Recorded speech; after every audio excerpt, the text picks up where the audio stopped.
Hello everyone, आपके लिए मैं एक इंग्लिश का बहुत ही अच्छा टॉपिक लेकर आया हूँ। शुरू करने जा रहा हूँ मैं मॉडल वर्ब्स। उसमें मैं सबसे पहले आपको वुड के यूज़ बताऊँगा।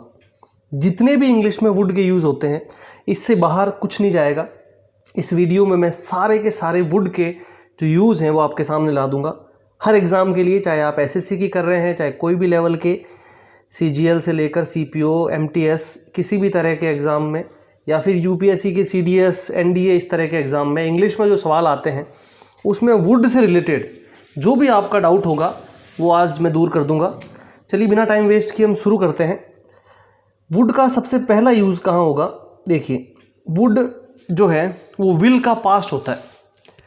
विल का पास्ट वुड होता है कि आप जिस सेंटेंस में विल बोल सकते हैं, अगर वो सेंटेंस पास्ट में है और विल का यूज़ करना है तो उसकी जगह हम हमेशा वुड का यूज़ करेंगे। ठीक है, किस तरह के सेंटेंस बनते हैं ये आइए देखते हैं। इसका स्ट्रक्चर है हम बाद में देखेंगे। सबसे पहले देखिए कि he said that he would come tomorrow. He said that he would come tomorrow, okay, या फिर द नेक्स्ट डे, जो भी होगा। लेकिन ये उस तरह का सेंटेंस है जिसमें आप बोलोगे कि उसने कहा था कि वो कल आएगा। हमने इसमें पीछे गा लगाया, और हम फ्यूचर टेंस में क्या पढ़ते हैं कि भाई गा, आएगा, आएगी, इस तरह के जो सेंटेंसेस होते हैं उसमें हम विल का यूज़ करते हैं, वो फ्यूचर का सेंटेंस होता है। ठीक है, लेकिन यहाँ पे देखिए पीछे गा आया है, लेकिन क्या इस सेंटेंस को हम फ्यूचर में विल लगाकर लिख सकते हैं? नहीं लिख सकते, क्योंकि ये सेंटेंस पास्ट का है। ये सिचुएशन जो है वो हो चुकी थी पहले, लेकिन उसमें उसने बोला है कि भाई ऐसा होगा।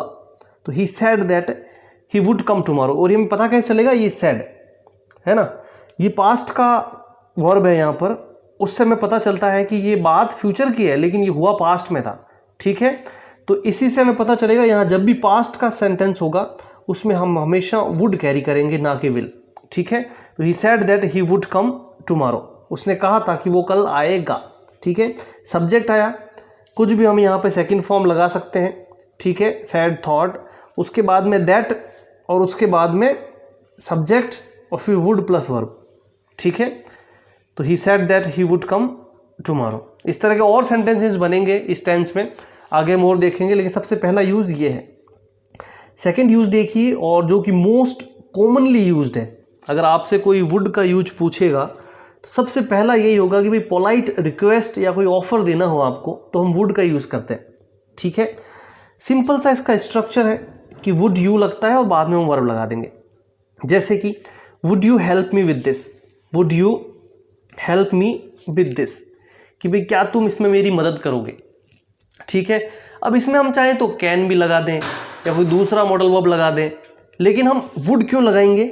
क्योंकि हमें इसको बहुत ही पोलाइटली बोलना है। हमने किसी से हेल्प मांगी है तो ऑब्वियसली सी बात है कि हमको बहुत ही पोलाइटली बोलना पड़ेगा, और पोलाइटली बोलना चाहिए। तो जब भी पोलाइटली आपको किसी से कुछ मांगना हो तो हम वुड का यूज़ करेंगे यहाँ पे। क्लियर है? लिखा हुआ है would you help me with this, क्या तुम इसमें मेरी मदद करोगे। और एग्जांपल देख लो, जो बेसिक भाषा में हमको देखने को मिलता है कि would you like some tea. आप किसी रेस्टोरेंट में अगर जाते हो तो अगर वहाँ पे इंग्लिश में अगर आपसे कोई वेटर पूछे तो वो पूछता है कि would you like to have something sir, या फिर what would you like to have something. तो वुड इसलिए यूज़ हुआ क्योंकि ये पोलाइटली बोलना था। ठीक है, ये पोलाइटनेस शो करने के लिए हम वुड का यूज़ करते हैं। और इस तरह के सेंटेंस में जब भी आपको वुड देखने को मिले तो उसका मतलब यही होता है कि भाई अगले ने पोलाइटली बोला है। ठीक है, चलिए नेक्स्ट देखते हैं। कोई भी इमेजिनरी या हाइपोथेटिकल सिचुएशन जो होती है, इमेजिन किया है कोई चीज़, पास्ट में आपने इमेजिन की है कि भाई ऐसा अगर होता तो ऐसा होता, है ना, उस तरह का जो सेंटेंस जो इफ़ कंडीशन में आता है। ठीक है, इफ़ की 3 कंडीशन होती है। आपने अगर नहीं पढ़ रखा है तो मुझे कमेंट बॉक्स में बता देना, मैं आपको सारी कंडीशंस बता दूंगा। इफ़ की जो कंडीशंस होती है उसमें सेकेंड कंडीशन ये है कि उसमें आप कोई चीज़ इमेजिन करते हो लेकिन वो पास्ट में करते हो। तो जब पास्ट में कोई चीज़ इमेजिन करते हो और वहाँ पर विल लगाने की ज़रूरत हो तो हम विल नहीं लगाते हैं, क्या लगाते हैं? वुड लगाते हैं। जैसे कि इस तरह के सेंटेंस मैंने आपसे कराए थे कि if I were a bird I would fly in the sky. If I were a bird, तो ये मैंने आपको कॉमन एरर्स में करवाया था कि आई के साथ में इस जो इमेजिनरी सेंटेंसेस होते हैं उसमें वॉज नहीं लगता, वर लगता है। ये कॉमन एरर्स में पूछा जाता है, ठीक है। एक कॉमन एरर ये भी हो सकता है कि यहाँ पर if I were a bird लिखा हुआ हो और यहाँ विल आ जाए, तो ऐसा भी नहीं होगा। ये सेंटेंस पास्ट में कैरी हुआ है तो पूरा आगे पास्ट में ही चलेगा, और विल का पास्ट अभी बताया था मैंने आपको कि वुड होता है।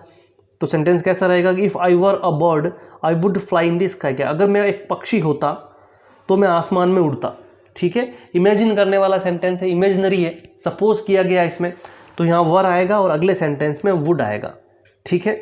क्लियर है बात? चलिए, इस तरह के सेंटेंस पास्ट सिंपल में भी जाते हैं कि if you studied hard you would pass the exam.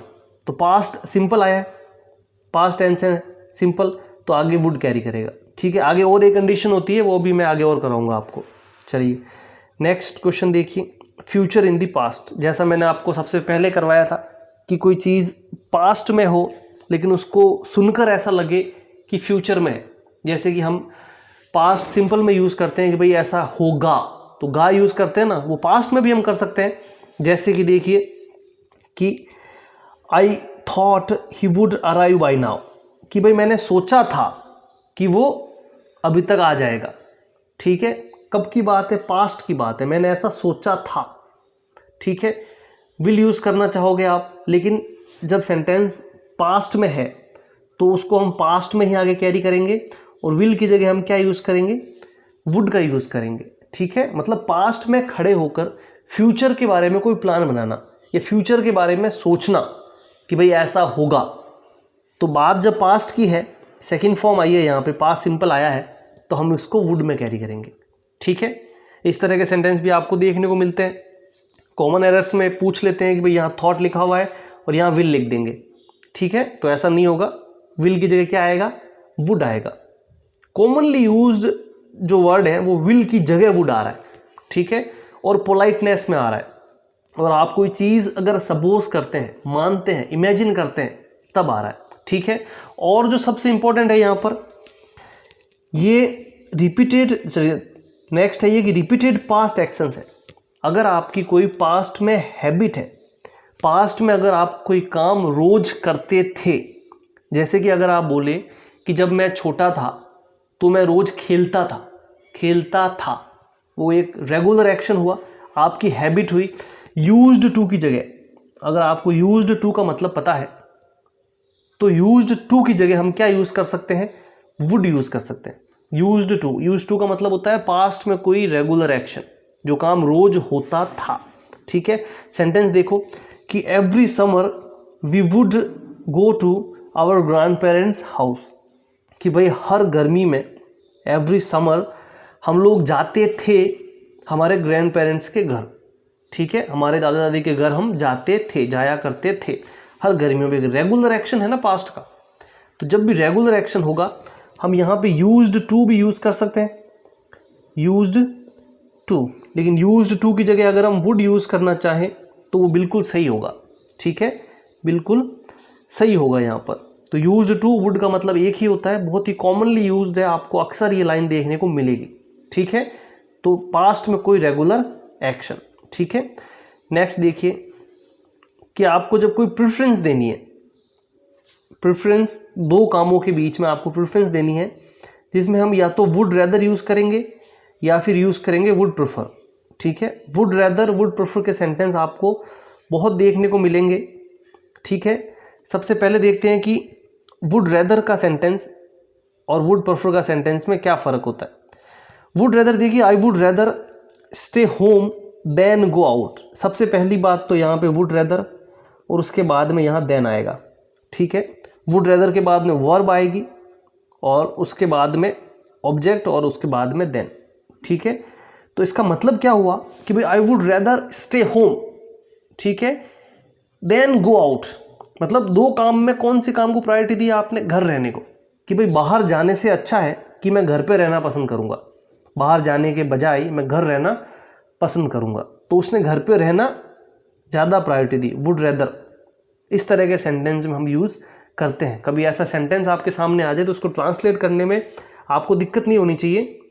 Would rather लिखा हुआ मतलब आएगा के बजाय, है ना, कि भाई बाहर जाने के बजाय मैं घर रहना ज़्यादा पसंद करूँगा, ठीक है। चलिए नेक्स्ट है देखो प्रेफर वाला। प्रेफर के बाद में हमेशा टू आता है, ये बात आप ध्यान रखना। कॉमन एरर्स में ये सवाल पूछा जाता है और भी कहीं पूछा जा सकता है। प्रेफर के बाद हमेशा टू आएगी और टू के बाद इंग्लिश में हमेशा फर्स्ट फॉर्म आती है, ठीक है। तो इसका मतलब क्या होगा कि she would prefer to eat at home, कि भाई वो घर पे रहना ही पसंद करेगी। उसकी जो प्रायोरिटी है, उसकी जो प्राथमिकता है वो क्या है कि घर पे रहना, और घर पे रहना ही उसे पसंद है, वो घर पे रहना पसंद करेगी। She would prefer to eat at home, वो घर पे खाना पसंद करेगी, ठीक है, सॉरी, वो घर पे खाना पसंद करेगी, ईट, ठीक है। ये उसकी प्रायोरिटी शो करती है, उसकी प्रेफरेंस शो करती है, ठीक है। उस तरह के सेंटेंस में हम वुड का यूज़ करेंगे, ओके। तो वुड रेदर, वुड प्रेफर, इस तरह के सेंटेंस बनते हैं। आपके सामने ज़्यादा लॉजिक लगाने की ज़रूरत नहीं है, आपके सामने अगर इस तरह के सेंटेंसेस आते हैं तो उसका मतलब ये होता है, ठीक है। चलिए नेक्स्ट क्वेश्चन देखिए कि भाई पास्ट में कोई अनरियल सिचुएशन है जो आपने इमेजिन की है, ठीक है। अभी बताया था मैंने, हाइपोथेटिकल या इमेजिनरी कोई भी सेंटेंसेस आते हैं तो उसमें हम वुड का यूज़ करते हैं। अभी जो बताया था मैंने थोड़ी देर पहले वो था वर का, कि भाई if I were a bird, ठीक है, या फिर सेकंड फॉर्म आ गई तो उसमें हम क्या करते हैं, वुड यूज़ करते हैं, ठीक है। लेकिन इसमें क्या है भाई, वुड आएगा लेकिन इस सेंटेंस में इफ़ होगा, इफ़ के बाद में हैड प्लस वर्ब की थर्ड फॉर्म होगी, हैड प्लस वर्ब की थर्ड फॉर्म होगी। उसमें क्या था, सिर्फ सेकंड फॉर्म थी या वर था, तो हमने सिर्फ वुड यूज़ कर दिया। लेकिन इसमें हम क्या यूज़ करेंगे, वुड हैव। लेकिन हमारा जो वुड का पर्पस है, वुड तो इसमें भी आ रहा है ना, बस वुड के साथ में हैव एक्स्ट्रा लग रहा है। जो इफ़ की कंडीशन वाला सेंटेंस है उसमें टाइप 3 में ये आता है कि जिस सेंटेंस में पहले हैड प्लस थर्ड फॉर्म आएगी उसके अगले सेंटेंस में would have plus third form आएगी। क्लियर है बात? तो इसका मतलब क्या हुआ, देखिए सेंटेंस देखते, if I had studied, if I had studied I would have passed, कि भाई अगर मैंने पढ़ाई की होती तो मैं पास हो गया होता। एक सोची हुई बात है, ये सपोज की हुई बात है कि अगर ऐसा करता तो ऐसा हो जाता, किया नहीं था वो अलग बात है, ठीक है। इसको अगर हम पास्ट सिंपल में करेंगे तो इफ़ आई स्टडीड, हैड अगर यहाँ हटा देंगे हम तो यहाँ से हमारा हैव हट जाएगा। क्लियर है बात? If I had studied I would have passed, और if I studied I would pass, I would pass, ठीक है। वुड के बाद हमेशा फर्स्ट फॉर्म आती है, ठीक है, वुड मॉडल वर्ब है। अगर हैव नहीं आएगा तो फिर फर्स्ट फॉर्म आएगी, ठीक है। चलिए, आई होप आपको ये सेंटेंस समझ में आया होगा। कोई डाउट हो तो मुझसे पूछना, मैं दोबारा बताऊंगा आपको, ठीक है। नेक्स्ट क्वेश्चन देखिए, जो सबसे कॉमनली यूज्ड है डिज़ायर में। भाई पहला तो विल का पास्ट, दूसरा पोलाइटनेस के लिए, और तीसरा विश जाहिर करने के लिए, ठीक है, कि कोई आप काम करना चाहते हो, ठीक है। आप जिस सेंटेंस में बोलना चाहते हो ना कि आई वॉन्ट, उसमें आप क्या यूज़ कर सकते हो, would like to, would like, ठीक है। चलिए सेंटेंस क्या है कि I would like you to meet my parents, I would like you to meet my parents, ठीक है। मैं चाहता हूँ कि तुम मेरे पेरेंट्स से मिलो, तो मैं ऐसा चाहता हूँ, आई वुड लाइक, बोलते हैं ना I would like to have some food, I would like to have some food, यानी I want to have some food, वो चाहते हो आप, लेकिन आपने एक उसको एज ए विश बोला है, या आपका डिज़ायर है, या आपकी चाहत है। वुड लाइक बोलोगे वो ज़्यादा प्रेफरेबल है, बोलने में ज़्यादा अच्छा लगता है, इसलिए हम उस वॉन्ट की जगह वुड लाइक यूज़ कर सकते हैं, ठीक है। आप अपनी कुछ इच्छा बता रहे हो, इसकी जगह ये वर्ड यूज़ हुआ है, वो बोलोगे तो भी सही है और ये बोलोगे तो ज़्यादा सही है, ठीक है। चलिए, I would like to have some ice cream, I would like to play cricket, I would like you to meet my parents, ठीक है। इस तरह के सेंटेंस हम यूज़ करते हैं। क्लियर है बात? इसके बाद देखिए, जो मोस्ट कॉमनली हम ये यूज़ करते हैं कि भाई इनडायरेक्ट स्पीच में, अगर डायरेक्ट स्पीच में जैसे कि सेंटेंस है she said I will go there, ठीक है। इसका जब इनडायरेक्ट बनाते हैं तो डायरेक्ट इनडायरेक्ट के जो मैंने क्वेश्चन करवाए थे उसमें मैंने आपको बताया था कि विल को किस में चेंज करते हैं, वुड में चेंज करते हैं। विल जो हमारा यहाँ आया है उसको किस में चेंज करते हैं, वुड में चेंज करते हैं, ठीक है। बाकी जो चेंज करने के रूल्स हैं वो मैंने आपको बताए हैं, और भी जब टॉपिक अच्छे से डिटेल में पढ़ाऊंगा तो बता दूंगा, लेकिन ये जो चीज़ है विल वो वुड में चेंज होती है। क्लियर है बात? इनडायरेक्ट स्पीच में, ठीक है, देखो ये यूज़ भी मैंने बता दिया है।